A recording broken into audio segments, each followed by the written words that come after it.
Quando Alex prevê que o avião dele tá prestes a explodir, o cara entra em parafuso e consegue tirar alguns amigos de lá. Incrivelmente, o avião vai pro saco minutos depois, e a partir daí todos os sobreviventes serão caçados pela morte em pessoa. Você já deve ter assistido esse filme umas 237 vezes, já que ele foi exibido em todos os canais da TV aberta. E sim, eu tô falando do filme Premonição, lançado em 2000. Não é apenas o Alex que pode prever as coisas, já que eu tô tendo uma premonição aqui. Eu tenho certeza que você perdeu vários detalhes que vão explodir a sua cabeça. Antes da gente entrar na lista, se inscreve no canal e joga um aviãozinho de papel nesse like. Dependendo do desempenho desse vídeo, pode ser que role uma parte 2. Agora, sem mais enrolação, bora ver 20 detalhes que você perdeu em Premonição 1. Não esquece de dar o like e seguir o canal. Premonição não deveria ter virado um filme, já que a ideia central da história foi pensada para ser um episódio da série Arquivo X. O mais curioso é que essa série iria se inspirar no filme O Único Sobrevivente, lançado em 1984.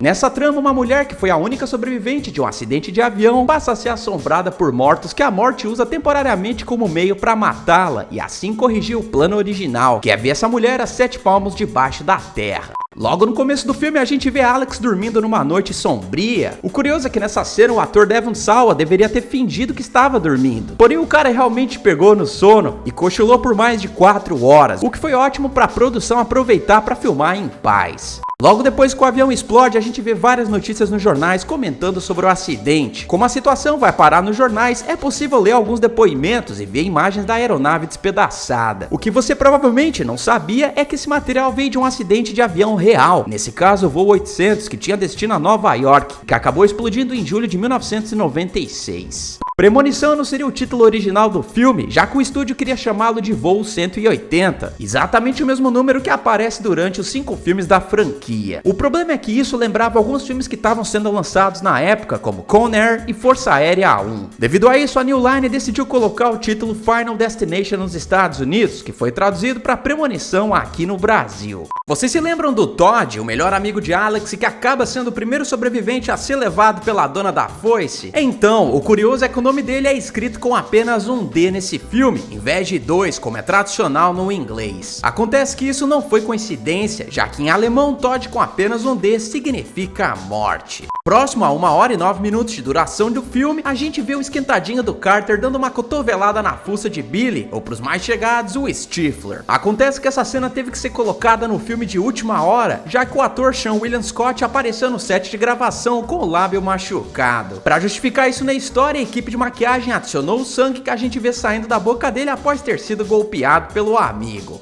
Se vocês repararem bem, ao longo do filme a gente ouve uma música bem maneira sendo tocada em várias cenas do filme.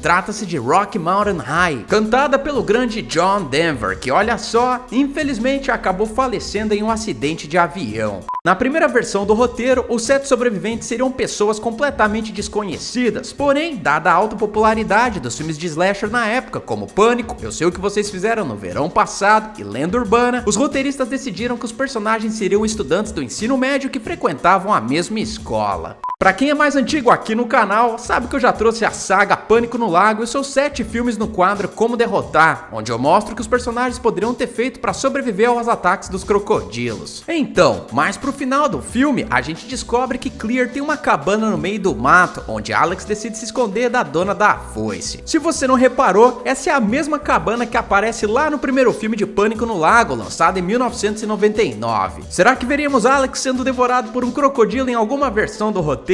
Você sabia que o acidente desse filme é o mais curto da franquia? Como os produtores ainda estavam testando o terreno e o orçamento não era tão grande comparado com as demais continuações, a explosão do avião visto na Premonição de Alex tem apenas 2 minutos de tela. Se você não reparou, a cena do avião não foi gravada numa aeronave de verdade, sendo que a equipe construiu a fuselagem em cima de uma plataforma dentro de um estúdio. Para reduzir as despesas do filme, a mesma equipe acabou demolindo a carcaça do avião e construiu o segundo andar da casa de Clear, naquela sequência onde ela tenta escapar do cabo elétrico possuído. Agora, essa curiosidade do filme me deixou de boca aberta, então segura. Vocês provavelmente se lembram que o casal de Homem-Aranha, lançado em 2002, foi formado pelos atores Tobey Maguire e Kirsten Dunst. Dust, não é? Agora, vocês sabiam que eles foram os primeiros atores contratados para viver o Alex e a Clear? Então, infelizmente, por conflitos de agenda, os dois tiveram que desistir dos papéis que acabaram sendo interpretados por Devon Sawa e Ali Larter. Mas pro começo do filme, quando Todd tá prestes a se encontrar com a dona da foice, a gente vê que Alex tá mais focado em folhear uma revista para jovens adultos recém-saídos da puberdade. Se vocês repararem bem, uma coruja pousa em um galho de árvore do lado de fora da janela. Pra quem não sabe, em muitas culturas as corujas são vistas como presságios de morte. Por volta dos 10 minutos de filme, vemos os alunos embarcando no avião. É aí que Alex olha diretamente para um carrinho de bagagem com o número 666. Pra quem não sabe, 666 é um número associado não apenas à tragédia, desgraça ou infortúnio, mas ao mal e ao próprio capeta, uma vez que a Igreja Católica na Idade Média associou o número à Trindade profana, exatamente o oposto à Santíssima Trindade, formada pelo Pai,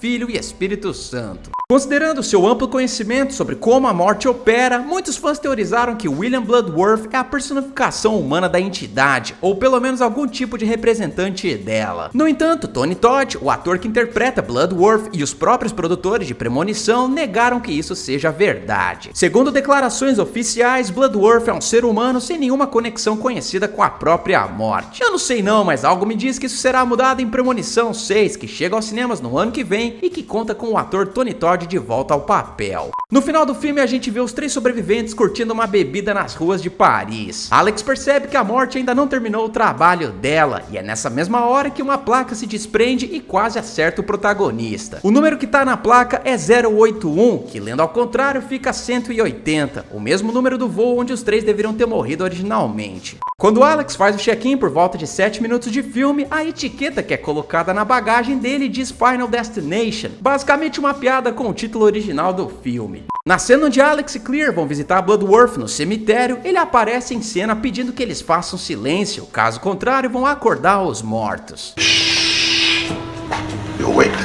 Essa é uma referência direta à Noite dos Mortos-Vivos, outro filme que o ator trabalhou e que mostrava pessoas ressuscitando e atacando as outras. Quando todos olham para Alex depois que o avião explode, dá pra ver uma foto de um ônibus bem atrás de Terry. Já quando Billy olha pro avião decolando, o reflexo dele aparece exatamente na linha da garganta do cara. Coincidência ou não, Terry iria de base ao ser atropelada por um ônibus, enquanto Billy perde a cabeça quando o pescoço dele é atingido por um estilhaço do carro de Carter. Ainda falando sobre Terry, quando a garota é atropelada, os demais sobreviventes são atingidos com gotas de sangue. Se vocês repararem bem, o líquido acaba desenhando o número 7 na bochecha de Alex, o mesmo número de pessoas que ele conseguiu tirar do avião antes dele explodir. O que eu acho incrível nessa saga é o número de easter eggs que ela guarda ao longo de seus 5 filmes. Então, se vocês quiserem uma parte 2, deixa aí nos comentários a seguinte frase: eu quero. Além disso, não esquece de seguir a gente nas redes sociais, onde eu tô postando algumas notícias de Premonição 6 conforme elas vão saindo. Não bastando isso, tem uma playlist aí na tela com a minha saga Premonição, onde eu resumo a história, conto quantas pessoas se deram mal e mostro jeitos de derrotar a dona da foice. Eu espero que vocês tenham gostado, eu vejo vocês no próximo vídeo e valeu!